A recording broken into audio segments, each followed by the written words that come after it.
Familia, buenos días. Continuamos con la catequesis, la conversión pastoral y misionera de la Iglesia. El obstáculo fundamental que ve Francisco para que la Iglesia se abra con misericordia a todos es la actitud de los agentes pastorales que comprenden y viven la Iglesia como una aduana controladora. Ya hemos citado al inicio una frase fuerte de la exhortación. A menudo nos comportamos como controladores de la gracia y no como facilitadores. Pero la Iglesia no es una aduana, es la casa paterna donde hay lugar para cada uno con su vida a cuestas. Numeral 47. El Papa invita a confiar en el Espíritu.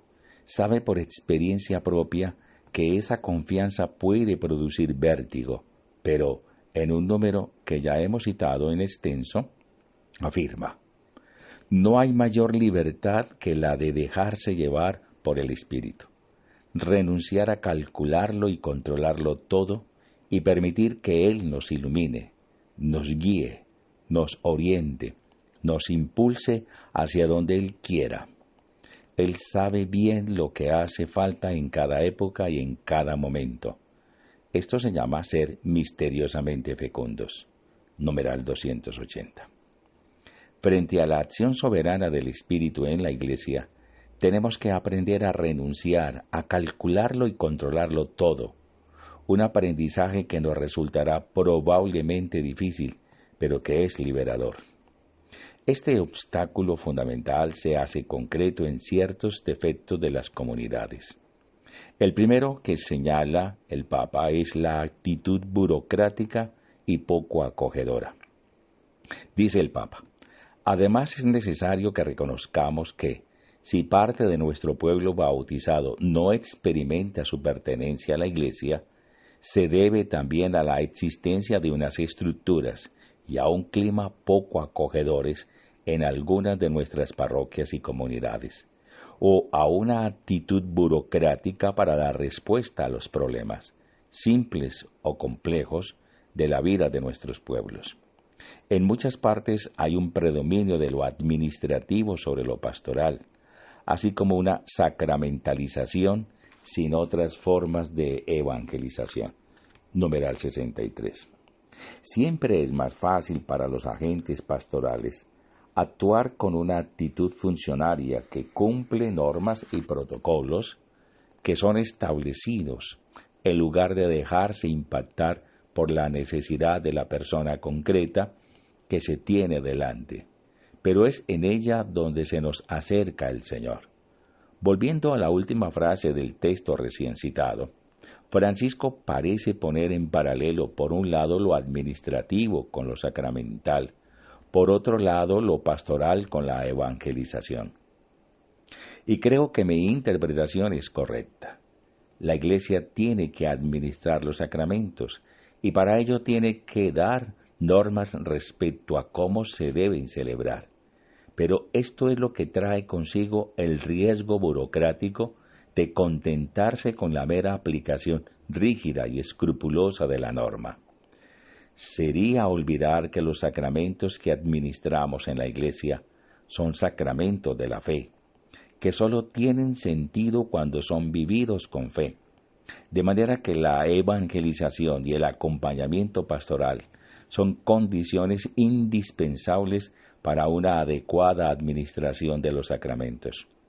La evangelización, porque su finalidad es suscitar la fe, y el acompañamiento, porque busca el crecimiento y la maduración de los creyentes en su fe. Por eso, sin evangelización y acompañamiento de la fe, la administración de los sacramentos se vacía por completo de su sentido. Un segundo obstáculo me parece más tremendo. Se trata de las divisiones, incluso del odio que a veces hay en las comunidades de iglesia.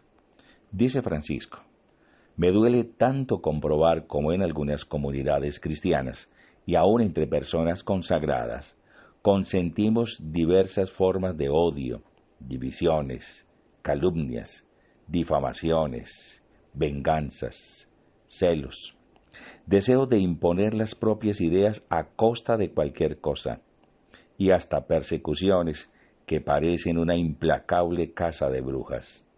¿A quién vamos a evangelizar con esos comportamientos?